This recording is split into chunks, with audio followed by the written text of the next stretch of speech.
الصبح بدا من طلعته. بڑے بڑے مکے کے سرداروں نے پیغام نکاح دیا، حضرت خدیجہ خاموش رہیں، نکاح نہیں کیا۔ لوگوں نے بڑی وجوہات بیان کی، الگ الگ باتیں لکھی۔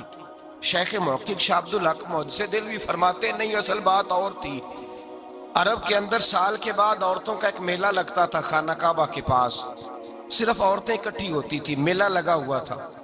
ایک تورات جاننے والا یہودی عالم بھی آیا ہوا تھا، وہ بیبیوں کے مجمع پہ نظر ڈال کے کہنے لگا، بیبیوں مرد کا کام تو کوئی نہیں عورتوں کے مجمع میں بات کرنا، لیکن میں تمہیں ایک پیغام دینے لگا ہوں۔ اللہ کے آخری رسول جو مکے میں پیدا ہونے والے ہیں، ان کے آنے کا وقت قریب آ گیا ہے۔ وہ بی بی بڑی خوش نصیب ہوگی جنہیں ان کی رفاقت ملے گی۔ عورتوں نے جب دیکھا کہ مرد آ گیا عورتوں کے میلے میں، تو انہوں نے ڈانٹا جھڑکا، کہا چل اٹھا اپنی کتابیں اور نکل جا۔ حضرت خدیجہ کہتی ہیں باقیوں نے ڈانٹا، پر میں نے بات پلے سے باندھ لی، میں نے پلے سے باندھ لی، اور میں انتظار کرنے لگی کہ اللہ کرے وہ نصیب میرے ہی ہو، اللہ کرے مقدر میرا ہی کھلے۔ آپ فرماتی میں تسبیح پڑھتی، درود پڑھتی، میں اس زمانے میں جو اللہ کا ذکر جس طرح ہوتا تھا وہ میں شروع کرتی، اور جب فارغ ہوتی تو میں التجا کرتی کہ اللہ میرے نصیبے کھول دے۔ کہتی ہیں آہستہ آہستہ آہستہ آہستہ میں حضور کی تعریف سننے لگی، آہستہ آہستہ تعریف سننے لگی۔ نبی پاک صادق ہیں، امین ہیں، سچے ہیں، دیانتدار ہیں، اس برے اور میلے معاشرے میں بھی وہ سب سے اعلیٰ بھی ہیں اور سب سے اجلے بھی ہیں، وہ سب سے پاکیزہ ہیں۔ میں سننے لگی تعارف، آہستہ آہستہ میں ان کی گرویدہ ہونے لگی۔ ادھر نبی پاک صلی اللہ علیہ وسلم اپنے چچا جناب ابو طالب کے پاس رہتے تھے، قحط آ گیا، حالات بگڑ گئے۔ حضور سید عالم صلی اللہ تعالی علیہ وسلم سے چچا کہنے لگے، بیٹے اگر مال تجارت لے کے شام جاؤ تو بڑا نفع کماؤ گے، ہمیں ضرورت بھی ہے، اور اگر ہو سکے تو ختیجہ کا مال لے کے جاؤ۔ نبی پاک نے کہا چچا میں نہیں کہوں گا کسی سے جا کے، میں نہیں کہتا کسی سے جا کے، جو میرے نصیب میں ہوگا میرا رب خود عطا فرمائے گا، میں نہیں کہوں گا۔ مصطفیٰ نے تو نہیں کہا۔ حضرت خدیجہ رضی اللہ تعالیٰ عنہ کہتی ہیں میں نے خود اپنی خادمہ کو بھیجا، میں نے کہا جا کے پوچھو تو صحیح کہ میرا مال قبول ہوتا بھی ہے کہ نہیں، پوچھو۔ نبی پاک صلی اللہ علیہ وسلم سے پوچھا، حضرت خدیجہ کی خواہش ہے کہ آپ مال لے کے جائیں، حضور نے قبول کر لیا۔ جناب خدیجہ الکبریٰ رضی اللہ تعالیٰ عنہ کے غلام تھے، میسرہ ان کا نام تھا۔ جناب خدیجہ نے ان کو ساتھ بھیجا، فرمایا تین باتیں ارشاد فرمائی۔ ایک تو فرمایا سارا رستہ غور سے دیکھنا میرے نبی کے ساتھ کیا معاملات درپیش ہوتے ہیں، ابھی اعلان نبوت نہیں کیا، فرمایا ذرا غور کرنا، میرے مصطفیٰ کا مطالعہ کرنا، اور مجھے واپس آ کے سبق سنانا، وہ جو تم نے چہرہ بددعا کی تلاوت کی ہو ذرا مجھے واپس آ کے سنانا۔ جنہاں نے دل پر جانی ڈٹھا ہو اکھیاں ہی تک لیاں، تو ملے ہوں تے ساجن ملیا ہوں ناساں لگ پئیاں، ذرا جا کے نا تلاوت کرنا اور مجھے دکھ۔ اور دوسرا فرمایا تم میرے غلام ہو تو مصطفیٰ کے بھی غلام بن کے رہنا، میں سنتی ہوں کہ کردار کے، افکار کے، نظریات کے، عظمت کے بلند و بالا، وہ جیسے کہیں ویسے کرنا۔ اور تیسری حضرت خدیجہ نے نصیحت فرمائی، فرمایا محمد ابن عبداللہ صلی اللہ علیہ وسلم کی رائے سے اختلاف نہ کرنا، یہ چلتے ہوئے معاہدہ کیا، جو وہ کہہ دے سو کر جانا۔ غلام کہتے ہیں میں ساتھ گیا، باتیں میں نے سن لی، لیکن جب سفر شروع ہوا نا، ابھی چند منزلیں طے ہوئی تھی، میں نے کہا خدیجہ آپ نے کیا نصیحت کرنی تھی، ان کے ساتھ جو رہے گا وہ ان کا غلام ہی بن جائے گا، ان کے ساتھ جو رہے گا تو اجے میرا محبوب نہیں ڈٹھا، جن ویک کے چن شرماوے، جے رکھے ہاتھ پھلاں وچ ہاتھ نال پھلا رل جاوے، تے ادھی راتی چن چڑھ جاندے جدوں جلوہ فرماوے۔ فرمایا جو بھی ساتھ رہتا غلام ہو جاتا۔ میسرہ کہتے میں گیا، تجارت شروع ہوئی، کہتے ہیں نبی پاک صلی اللہ علیہ وسلم جب منڈی میں پہنچے تو لوگ قسمیں اٹھا اٹھا کے مال بیچ رہے تھے۔ اللہ کے محبوب جب گئے نا تجارت کرنے، تو ایک آدمی کہنے لگا چلو معاذ اللہ بتوں کے نام تھے لات و منات، کہنے لگا لات کی، عزا کی، منات کی قسم اٹھاؤ، تو نبی پاک فرمانے لگے ان کی قسم اٹھاؤں جن کا میں نام لینا بھی پسند نہیں کرتا، ابھی اعلان نبوت نہیں کیا۔ اور فرمایا ویسے بھی میں قسم دے کے مال نہیں بیچتا، خریدنا ہے تو خریدو، نہیں خریدنا تو نہ خریدو۔ کہتے ہیں لوگ قسمیں اٹھا اٹھا کے پیچھے جاتے تھے، پر میرے نبی جس سے رخ پھیرتے تھے وہ نبی پاک کے پیچھے ہو جاتا تھا۔